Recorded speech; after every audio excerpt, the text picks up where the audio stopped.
What kind of country is the Kingdom of Bahrain? For Chinese fans, it's best known as a rare unbeaten opponent, with China remaining undefeated against Bahrain since their first meeting in 1986.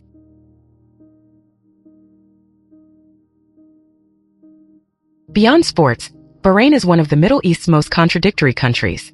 Like Saudi Arabia and Qatar, it's a traditional Muslim nation, yet it's remarkably open. Alcohol is legal, pork is available, and the entertainment industry is largely unrestricted.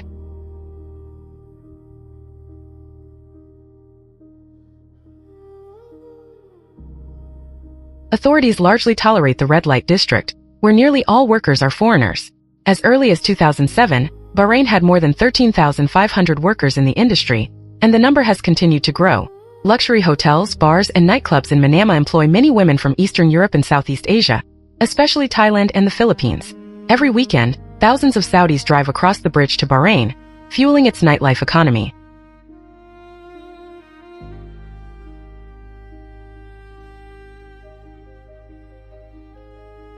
Despite its liberal image, Bahrain's social structure is deeply entrenched. Around 70% of the population is Shia, mostly working class, while the Sunni minority of about 30% controls the country's key political institutions. This seemingly open island nation has ancient roots. Once known as Dilmun, Bahrain is a hereditary monarchy ruled by the Al Khalifa family, which controls the country's political, economic, and military power. The king serves as commander-in-chief, the crown prince is deputy commander, and the volunteer armed forces number about 31,000 troops. In 2025, Bahraini citizens earned an average monthly salary of over $2,400. A kilogram of beef cost under 40 yuan, filling a 50-liter fuel tank cost less than 170 yuan, there was no personal income tax, homes came with freehold ownership, and public healthcare and education were free. With take-home pay untouched by income tax, life seemed remarkably affordable. Sounds like a Gulf paradise, but would you actually want to live there?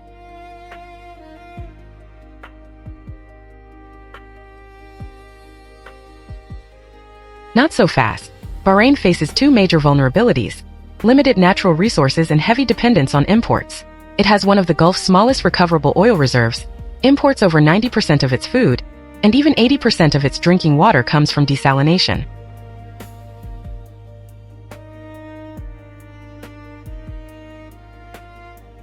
Geographically, Bahrain lies in the southwestern Persian Gulf between Saudi Arabia and Qatar. It's connected to Saudi Arabia by the King Fahd Causeway and sits about 30 kilometers west of Qatar. The country consists of 33 islands covering just 786.5 square kilometers, smaller than many Chinese counties, with Manama as its capital. Flat, arid, and lacking natural barriers, Bahrain has a hot desert climate that has always made farming and survival difficult.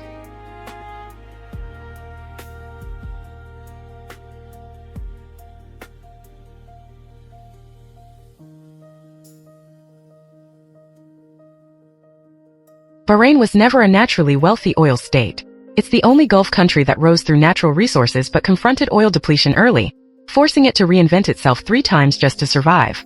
To understand Bahrain's prosperity and its contradictions, you first need to understand its people and culture.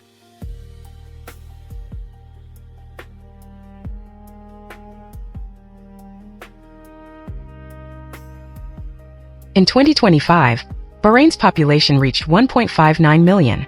Native Bahrainis made up 46.8%, while foreigners accounted for 53.2%, the highest share among the 6 Gulf Cooperation Council countries. Ethnic Bahrainis are Arab, with Shia and Sunni Muslims living side by side. The country is known for its moderate, pragmatic culture. Arabic is the official language, English is widely spoken, and locals, expatriate workers, and tourists generally coexist peacefully.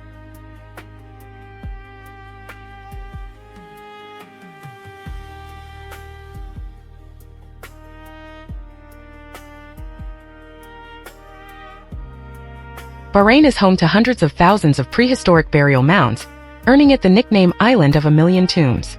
It's one of the Middle East's hidden prehistoric treasures, and one of the few Gulf countries that doesn't require women to wear black abayas or face veils. Its history stretches back to around 3000 BC, when it became the heart of the ancient Dilmun civilization.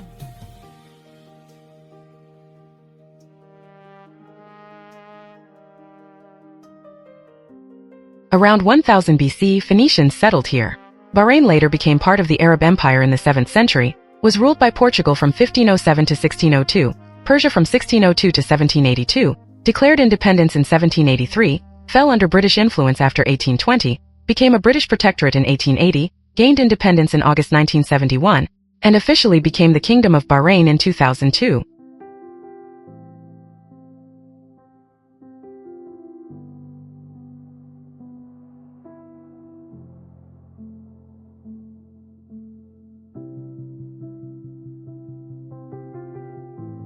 In 2025, Bahrain's nominal GDP reached $48.2 billion, with GDP per capita exceeding $30,000, ranking it among the world's high-income economies and fourth within the GCC after Qatar, the UAE, and Saudi Arabia. As the first Gulf state to diversify beyond oil, more than 85% of its GDP now comes from non-oil sectors, led by petrochemicals, advanced manufacturing, and financial services.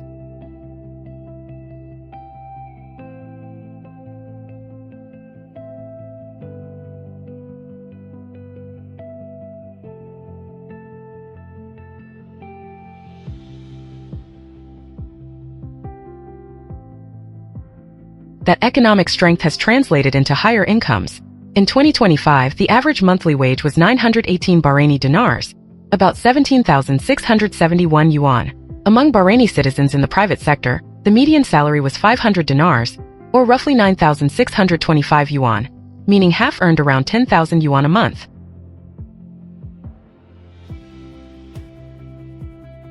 High incomes and low prices are supported by energy subsidies, zero tariffs, and zero income tax. Beef costs under 40 yuan per kilogram, gasoline is about 3.4 yuan per liter, and a liter of whole milk is around 12 yuan. A dozen eggs cost about 18 yuan, and an adult cooking at home can enjoy a protein-rich diet for roughly 1,250 yuan a month.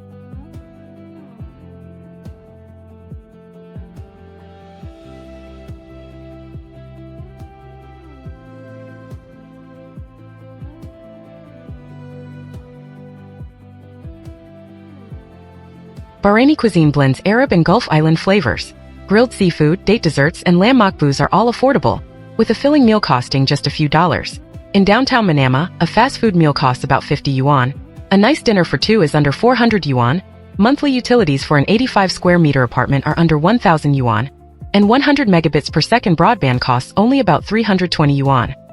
Overall, Bahrain's cost of living is about 10% higher than Saudi Arabia's, but 30% to 40% lower than Dubai or Abu Dhabi. More importantly, it has no personal income tax, no capital gains tax, no foreign exchange controls, allows 100% foreign ownership across all industries, and permits jointly owned freehold property, policies rarely seen anywhere in the Middle East.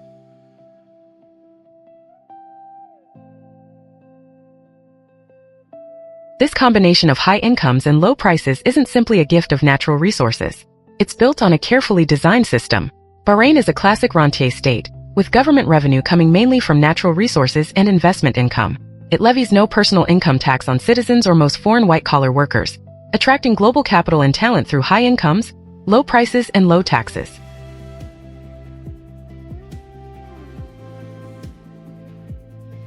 Behind these impressive numbers lies a deep structural divide in employment and income that has existed since Bahrain's founding. It's a common Gulf phenomenon, but nowhere is it more pronounced. Official 2025 data shows Bahraini citizens earned an average of 918 dinars a month, while foreign workers averaged just 271. Equal pay laws apply only to the public sector and state-owned enterprises, leaving private sector locals earning more than 3 times as much as expatriates.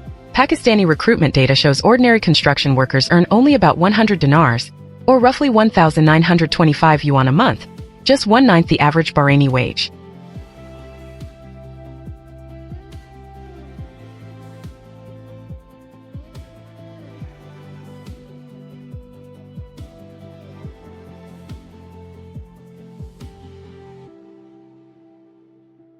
This isn't simply income inequality, it's institutional segregation in the job market. Bahraini law gives citizens priority for government jobs, state-owned enterprises, financial institutions, and mid to senior level positions.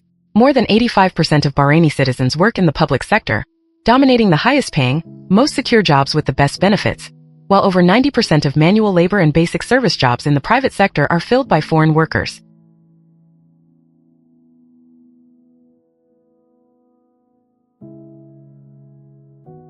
As of 2025, Bahrain's population stood at 1.59 million, with foreigners making up 53.4%, one of the highest shares in the Gulf. But expatriates aren't all low-wage workers.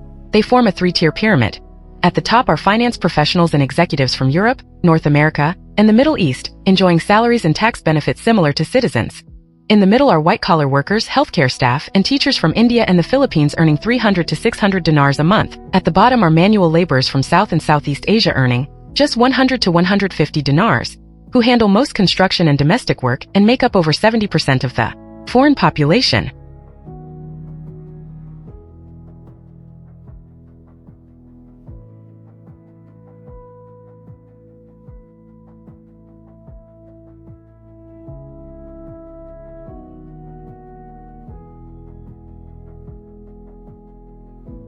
Locals enjoy the highest incomes, foreign professionals earn respectable wages, and migrant laborers bear the heaviest burden for the lowest pay.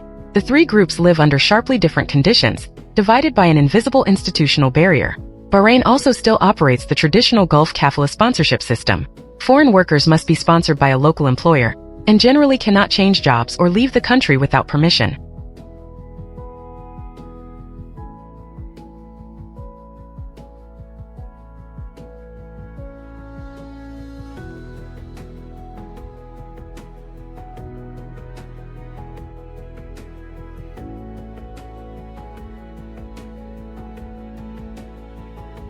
They also have no access to the free healthcare, education, or housing benefits provided to citizens. The system effectively locks in a low-cost labor force, helping Bahrain maintain low prices and inexpensive services. So how does a country smaller than a typical Chinese county, with only a fraction of Saudi Arabia's oil reserves, sustain its prosperity? The answer lies in three dramatic economic transformations over the past century. What truly sets Bahrain apart from the Gulf's oil-rich states?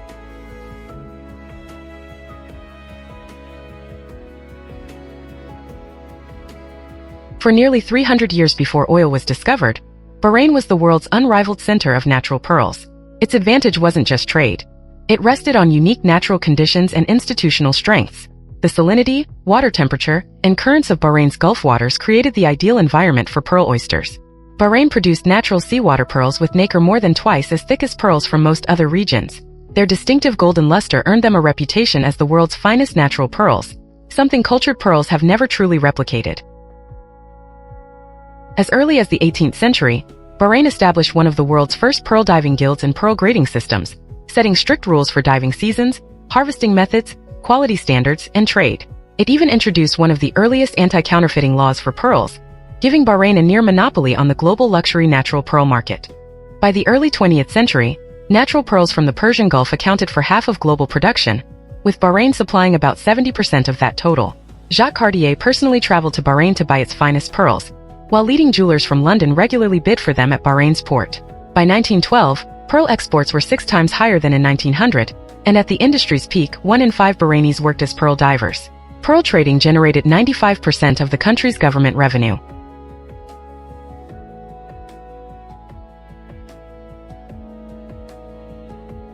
Then disaster struck in the 1930s. Japan's cultured pearl technology cut production costs to just 1% of natural pearls, and cheap mass-produced pearls quickly captured the global market. Within 5 years, Bahrain's pearl industry collapsed, pushing the country's finances to the brink of bankruptcy. At that critical moment, Bahrain struck the Eastern Arabian Peninsula's first commercial oil well in 1932, 6 years before Saudi Arabia. Oil became the country's second lifeline, narrowly saving its economy from collapse. But fortune wasn't on Bahrain's side. Its proven oil reserves total only about 200 million barrels, compared with Saudi Arabia's roughly 260 billion. With reserves among the world's smallest oil producers, Bahrain could never rely on oil wealth the way its Gulf neighbors did. Realizing early that its oil would eventually run out, Bahrain became the first GCC country to pursue economic diversification.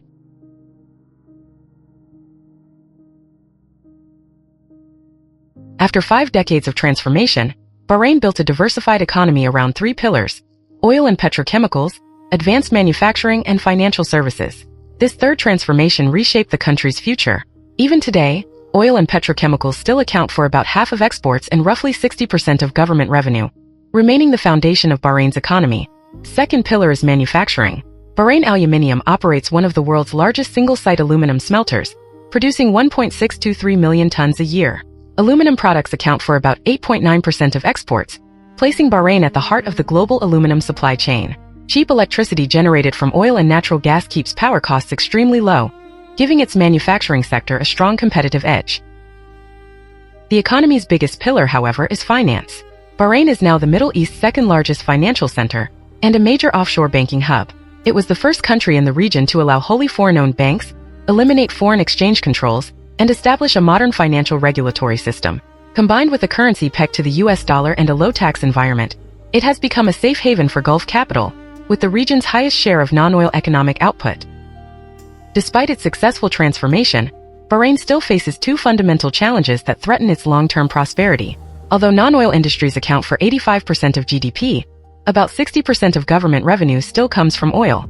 Its financial sector, tourism, generous welfare system, energy subsidies, stable prices, and incentives for foreign investors all ultimately depend on oil and gas income.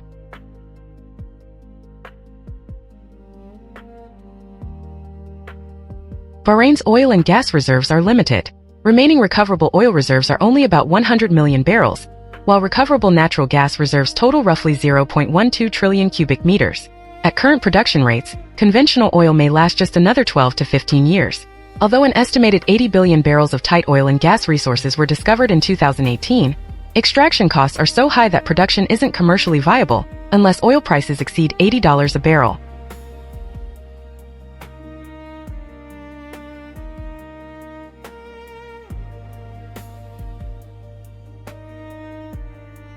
Once those conventional resources are depleted, Bahrain's low energy costs, government subsidies, currency stability, and financial sector credibility could all come under severe pressure.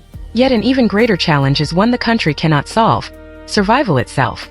Bahrain has no permanent rivers or lakes, only about 1,600 hectares of arable land, less than 0.3% of its territory, and years of groundwater overuse have allowed seawater intrusion to ruin much of its remaining farmland.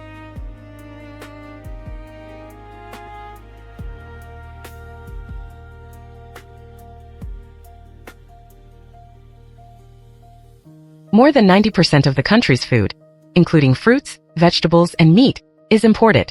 Around 80% of its wheat comes from India, while much of its produce is sourced from Lebanon and Jordan. Because these suppliers are vulnerable to geopolitical tensions and climate-related disruptions, even minor shocks to global supply chains or shipping routes can quickly threaten Bahrain's food security.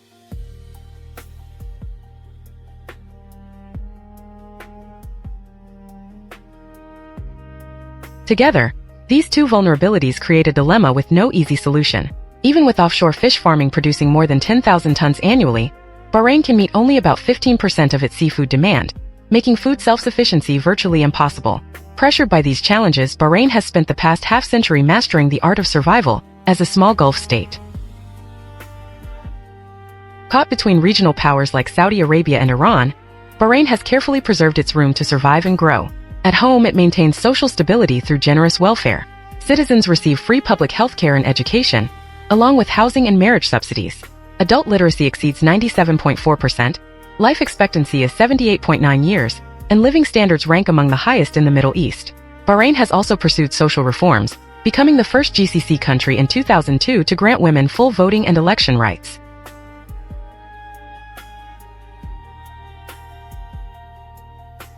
It was also the first Gulf country to appoint women as judges and cabinet ministers.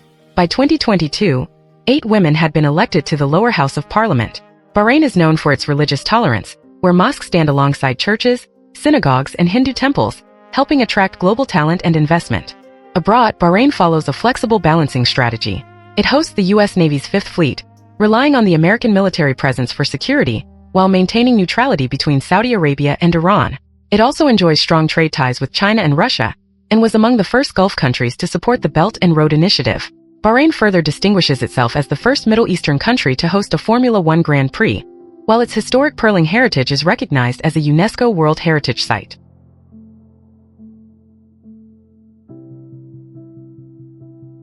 Covering just 786.5 square kilometers, Bahrain has survived repeated crises through 3 major economic transformations. By developing finance and advanced manufacturing, it has offset the decline of oil, while its relatively secular and open society has carved out a unique path in the conservative Middle East. Yet beneath its prosperity lies a fragile foundation. its wealth rests on limited natural resources, its society remains divided by a deep structural gap, and despite diversifying its economy, it is still fundamentally constrained by oil and gas. Bahrain is far from perfect, a country full of contradictions, where every step forward is hard-won, yet it continues to persevere. What else do you know about Bahrain? Or perhaps you visited Bahrain yourself. What unforgettable experiences did you have there? Share your thoughts in the comments. Thanks for watching this episode of Defies Global Geography. If you enjoyed the video, please like, share, and subscribe. I'm Defies, and I'll see you in the next one.